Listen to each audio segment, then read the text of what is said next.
Hello, everyone. I'm Nick Reagan with Live 5 News, and today I'm joined by Representative J.A. Moore, representing House District 15, of course, running for re-election in the Democratic primary up there.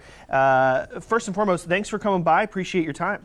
Yeah, thank you so much for having me. It's always a pleasure to speak with you all at Live 5.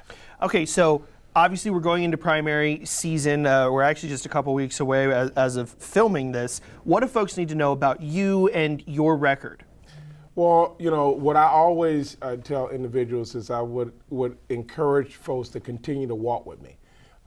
As you know, with May being Mental Health Month, it's something that I've dedicated my career to, securing millions of dollars to the Department of Mental Health, funding pilot programs to do mental health specifically in minority and underserved communities. I would also turn people's attention to the work I've done around transportation and infrastructure. I've held a number of town halls, the most recent one this year with the Department of Transportation, to figure out ways in which we can continue to improve our infrastructure. And from that one town hall that we had, we were able to get additional dollars added to DOT's budget to do safety improvements to areas specifically in Goose Creek. So we want to continue to do that work.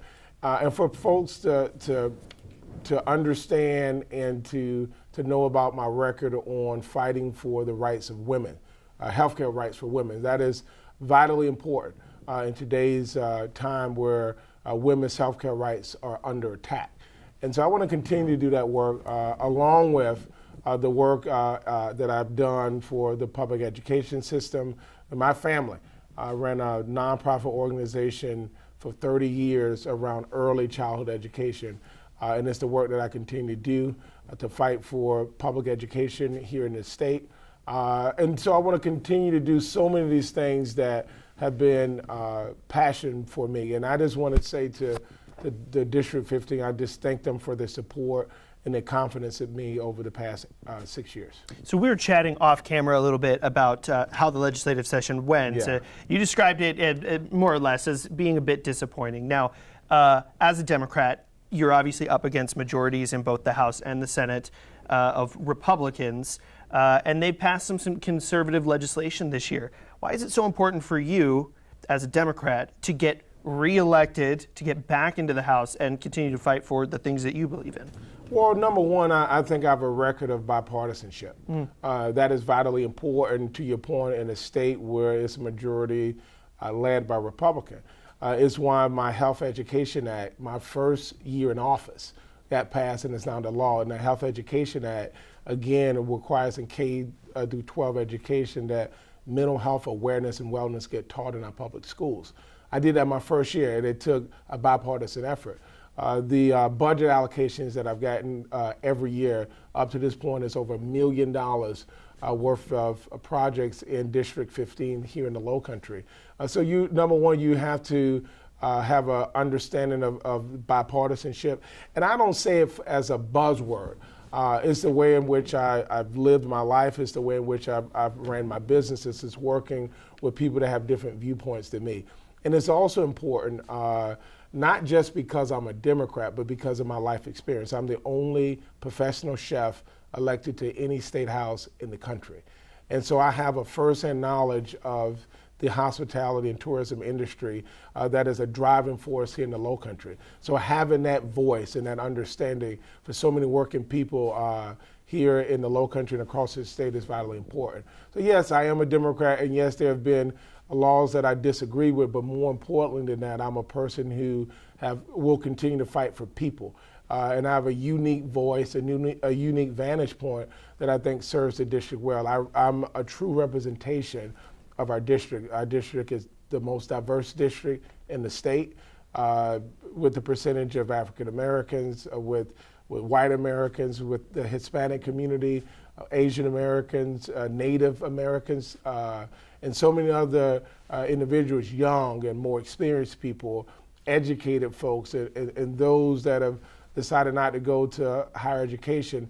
My district is truly diverse, and we have a number of colleges in the district as well. So I'm proud of that, and I'm proud that I feel that my life experiences and my background it's the best representation of the district. Well, you do mention your background, and you've already talked a little bit about your professional career. But for folks who maybe don't know who you are just yet, tell us a little bit more. Where are you from? Your education, your businesses, a little bit more. Just give us the background. Yeah, for sure. So I've lived in Charleston now for about 21 years.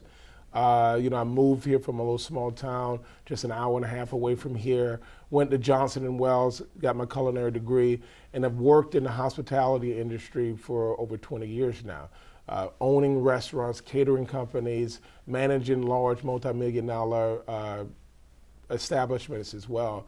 My daughter, who will be 5 years old this August, time goes by so fast. I had less gray hair when I first ran for office. Been elected since 2018.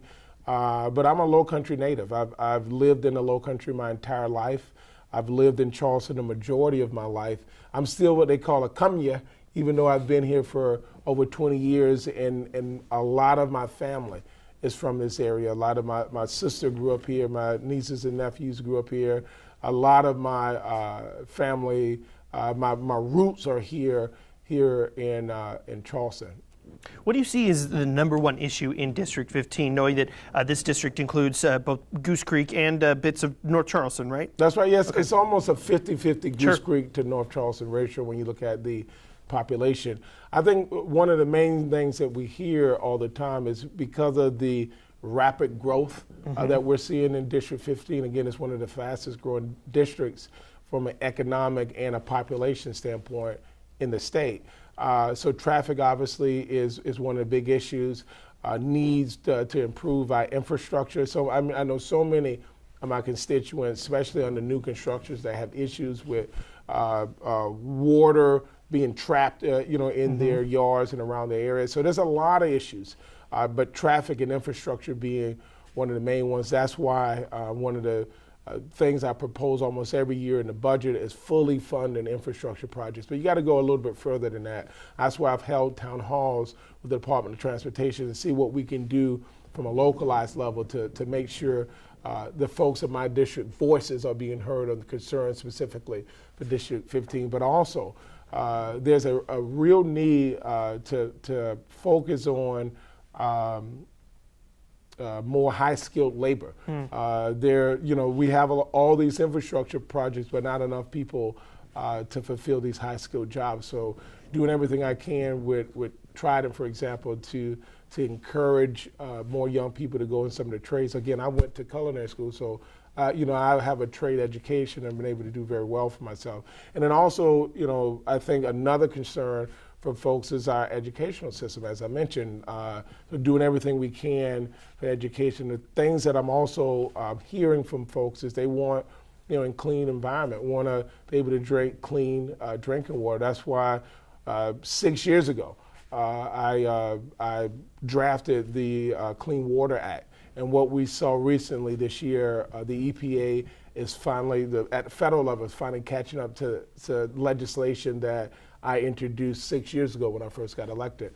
That's important to the folks in my district because there's a lot of industrial parts of my district and military. Are you talking about the PFAS issue? Exactly. Okay. Yeah, the PFAS issue, again, these are what they call forever chemicals that you normally find around military bases and around industrial bases. We have both in my district. So it's something that was brought to my attention 6 years ago. Right. And the legislation, one of the first pieces of legislation that I filed.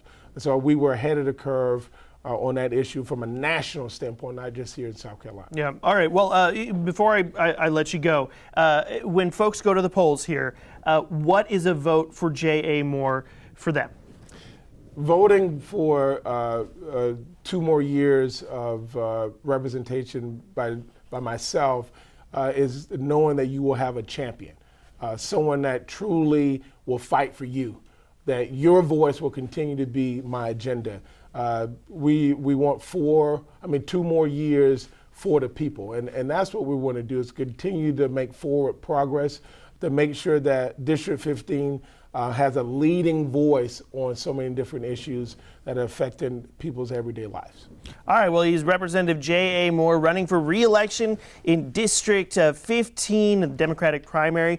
Thank you, sir, for joining me. Appreciate your time. Thank you for having me.